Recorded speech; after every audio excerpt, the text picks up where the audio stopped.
Tonight on Sightings. It was not a natural phenomenon. It was some sort of a manned craft. We investigate a frightening UFO encounter that may have become a government cover-up.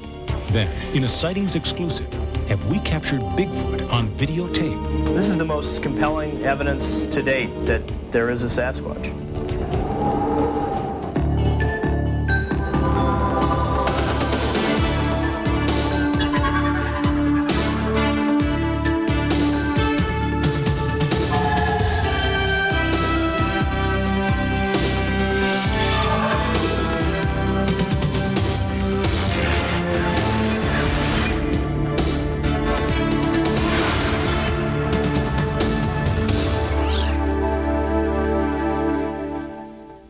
Welcome to Sightings. I'm Tim White.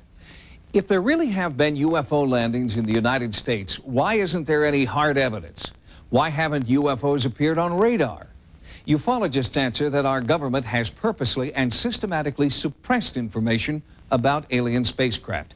And they point to an astonishing case on a U.S. military base in Great Britain.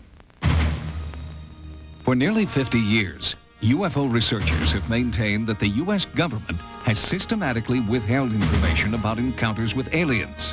Such contact may have occurred in Roswell, New Mexico in 1947. The U.S. government says it never happened. Some believe that alien technology is currently being tested in the notorious and top-secret Area 51 in the Nevada desert. The U.S. government refuses to comment. But under the authority of the Freedom of Information Act, previously classified documents have been released. They shed light on what may have been an intentional U.S. government cover-up of UFO contact occurring in England in 1980. The 81st Tactical Fighter Wing of the U.S. Air Force was located 60 miles northeast of London, between the towns of Bentwaters and Woodbridge. It was here on December 26, 1980, members of base security claimed to have witnessed one of the most bizarre events in UFO history. The whole thing was weird. It just didn't seem right. Airman First Class John Burroughs and his partner were on a routine patrol around the base perimeter when they spotted unusual activity in the nearby woods. My partner initially saw some strange lights. So we went ahead and looked at each other and we decided we better kind of see what's going on because it didn't seem normal. At the very same moment, the control tower at London's Heathrow Airport reported the sudden appearance of several unidentified flying objects on radar. I think if we would have been armed, we might have even fired on it. I mean, it really, there was whatever it was, scared us. I was going to bed and through the side windows here, I saw these lights. Local resident Jerry Harris was one of a handful of civilians who reported strange phenomena that night. He recalls the encounter. Well, they moved sort of sideways, this way, and then they'd go down and they'd come back up again. Most peculiar. The next morning, British police investigated the area around the alleged sighting. They found 3 circular impressions in the ground, exactly 12 feet apart, forming a perfect equilateral triangle. The surrounding trees had been damaged. It looked like something had landed there, came straight down through the trees, and rested long enough to leave 3-4-inch indentations in the ground. I was kind of hoping we'd go out there and we wouldn't find anything. And we just, you know, it'd be like, because if you can't explain it, it bothers you. The next night, strange lights were reported again. Deputy Base Commander Colonel Charles Halt quickly assembled a special investigative team to search the woods. Lights were observed moving in geometric patterns, mainly in squares, everything traveling at right angles. They'd go for a set distance and then do a sharp left or right bank. Colonel Halt and his team not only witnessed the light phenomena, but they were also able to document their sightings on film and audio tape. Listen to part of Halt's recording at the scene. Here he comes from the south. He's coming toward us now. Now we're observing what appears to be a beam coming down to the ground. This is unreal. 330, 0330, and the objects are still in the sky, although the one to the south looks like it's losing a little bit of altitude. We're turning around and heading back toward the base. In the distance, you could see lights flying around, and you could see like a stream of white light that came down to the ground. Soon after that initial sighting, another strange UFO appeared to the airmen, a single red hovering light. We followed it for quite a distance, 2-3 miles. All the time it stayed just a bit ahead of us. Then the most extraordinary event of the night occurred. It looked like a shaft of light came down from the sky. It was momentary, couldn't have lasted more than 5 seconds. But I observed it, Colonel Halt observed it, and 2 other individuals with us observed it. It was like, it hurt your eyes almost. It was so bright. Because of this inexplicable encounter, a special unit from European headquarters was dispatched to Bentwaters to take over the investigation. We were told that whatever we saw out there from then on, we were not to call in on the radio or report in, that people were aware of that something had happened or something could still be going on. The team confiscated all physical evidence of the encounter, including Colonel Halt's tape recordings, films, and memos. All of that material was gathered up. It was considered technical intelligence. Therefore, it went to Ramstein Air Force Base. Now retired from Army intelligence, Clifford Stone was stationed at Hanau, West Germany at the time of the Bentwaters investigation. According to Stone, news about the UFO landing spread like wildfire.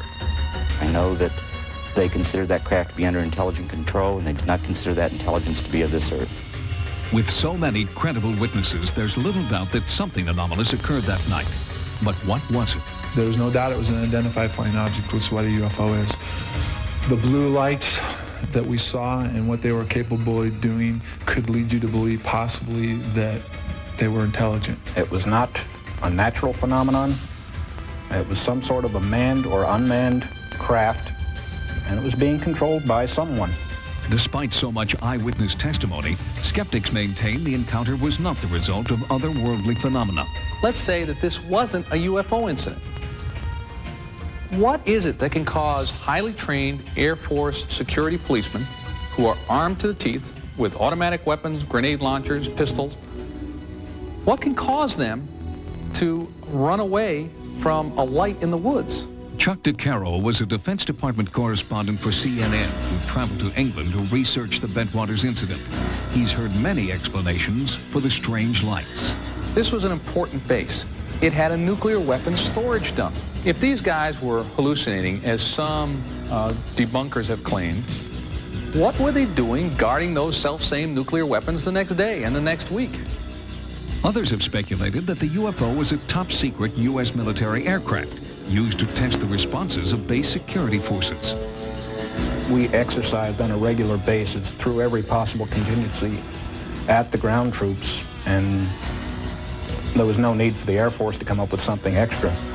There is another possibility involving technology known as psychotronic or radio frequency weapons.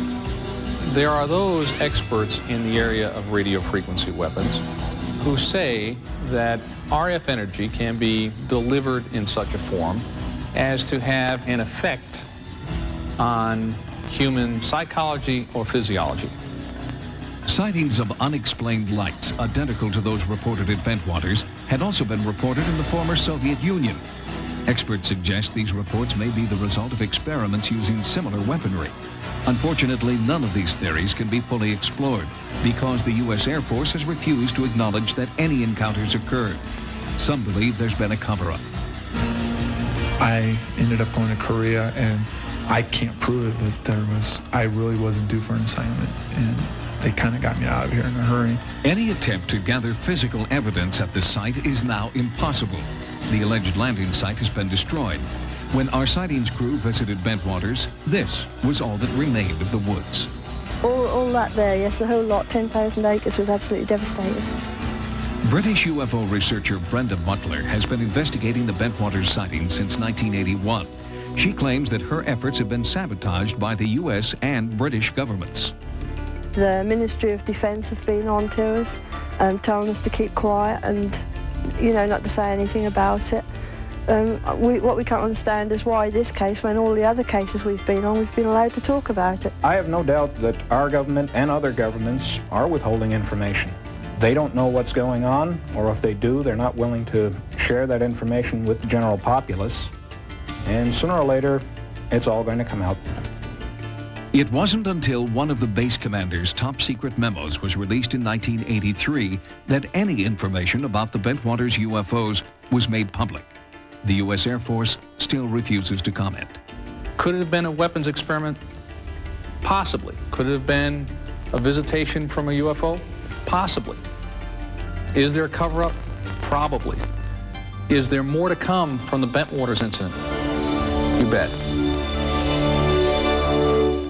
The United States Air Force continues to deny that a UFO encounter occurred at Bentwaters. Without the military's cooperation, the documents obtained through the Freedom of Information Act remain just one more tantalizing clue for scores of conspiracy theorists. They remain convinced that the government has top-secret UFO information and plans to keep it that way. Coming up, is this really a Bigfoot captured on videotape? This is the most compelling evidence to date that there is a Sasquatch. A sightings exclusive next. Whether you know it as Sasquatch or Bigfoot, there is evidence that points to the existence of an enormous creature, half man, half ape. It could be the elusive missing link. Anthropologists are studying footprints, handprints, and now a new film exclusive to sightings that appears to some to be authentic. Serious researchers won't give up their quest for proof that Bigfoot is a living, breathing creature stalking the woods of North America. Sightings has brought you startling footage before, and now a surge in reports brings new information about this elusive monster.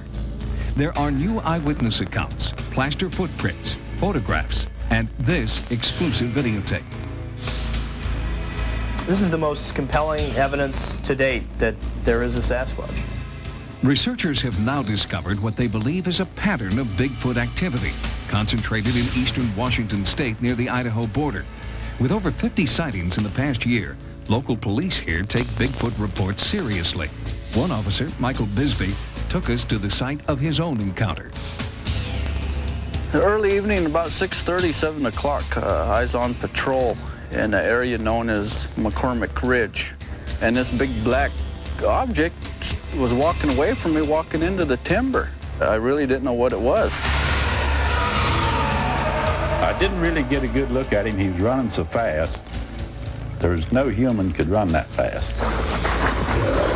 My boss got nervous, you know, and after we started working again, he was worried about it trying to sneak around and trying to come, you know, do something to us, you know. Sneak attack us is what he said. Based on the high concentration of sightings here, our investigative team mounted an expedition into the area, headed by researcher Cliff Crook.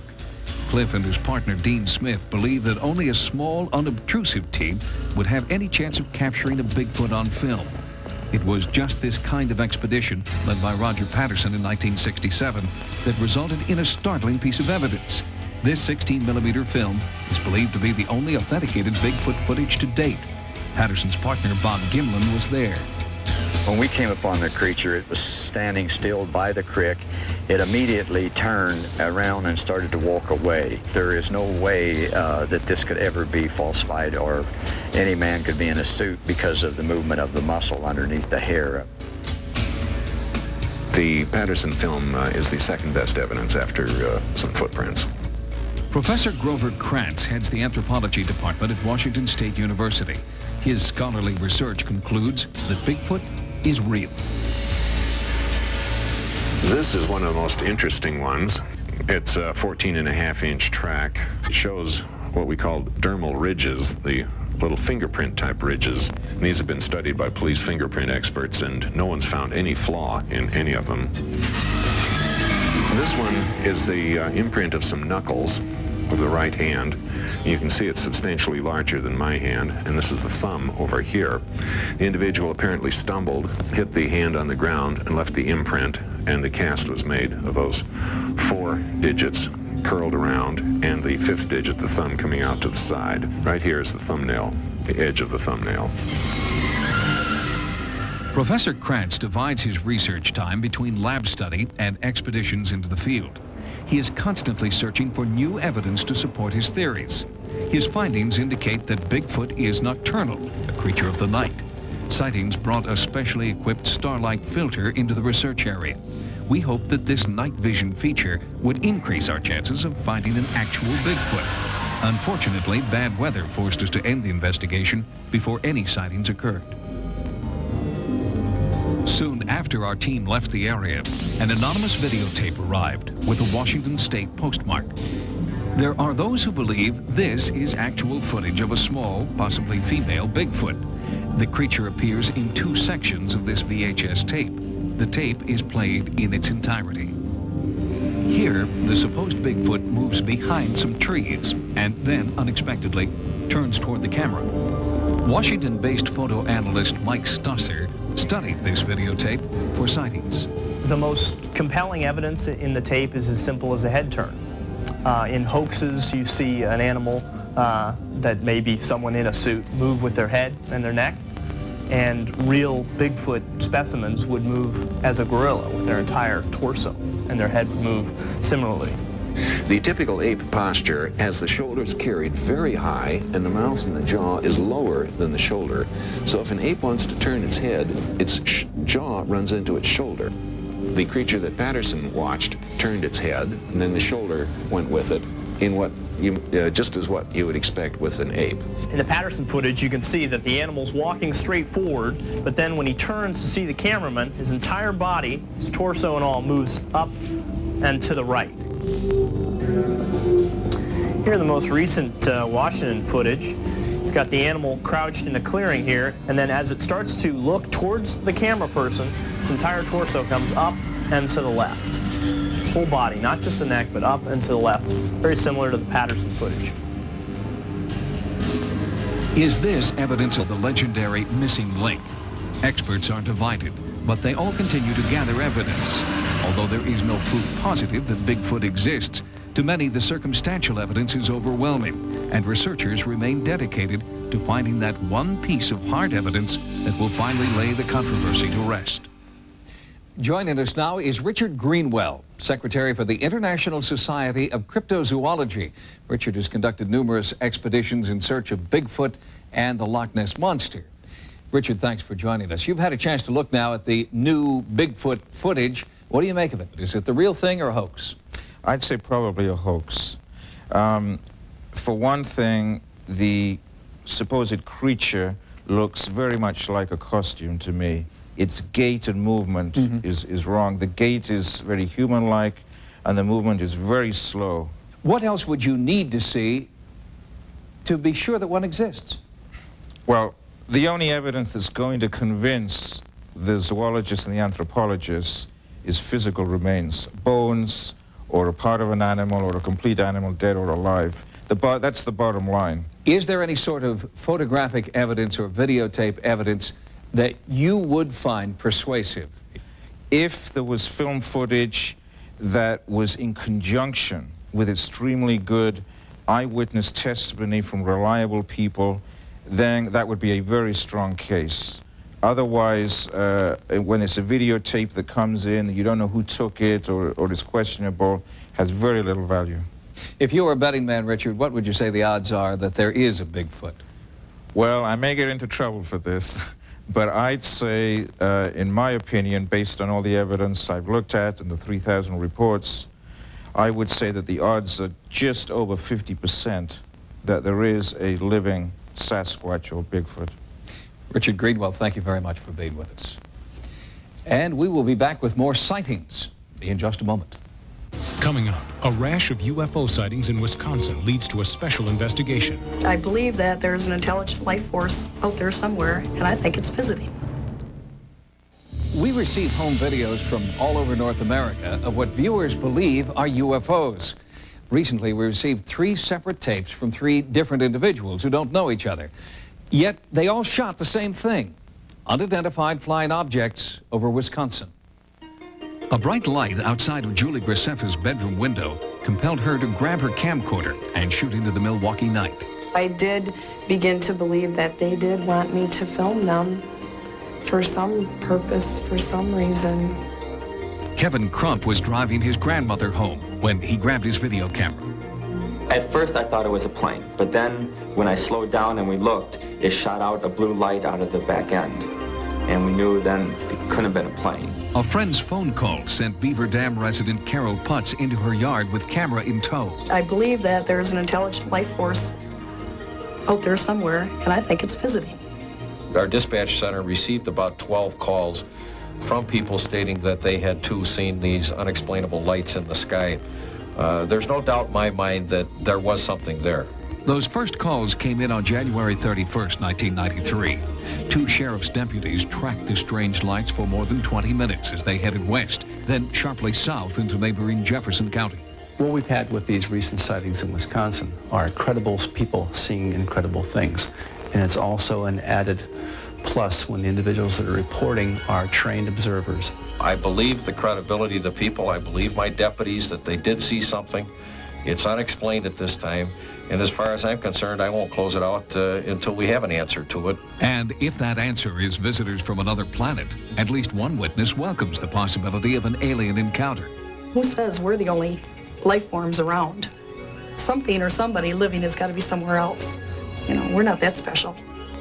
The number of sightings in Wisconsin has caused some residents to believe their area has been chosen for a close encounter of the third kind.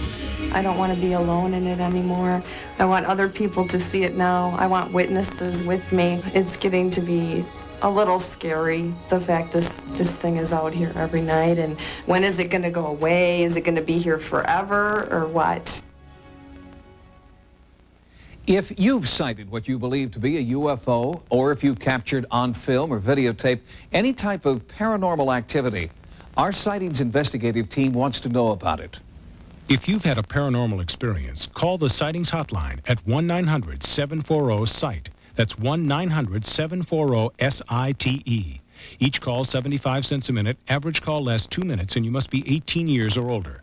Again, the Sightings Hotline number is 1-900-740-7483. Join us next time for new investigations into the unexplained. For Sightings, I'm Tim White.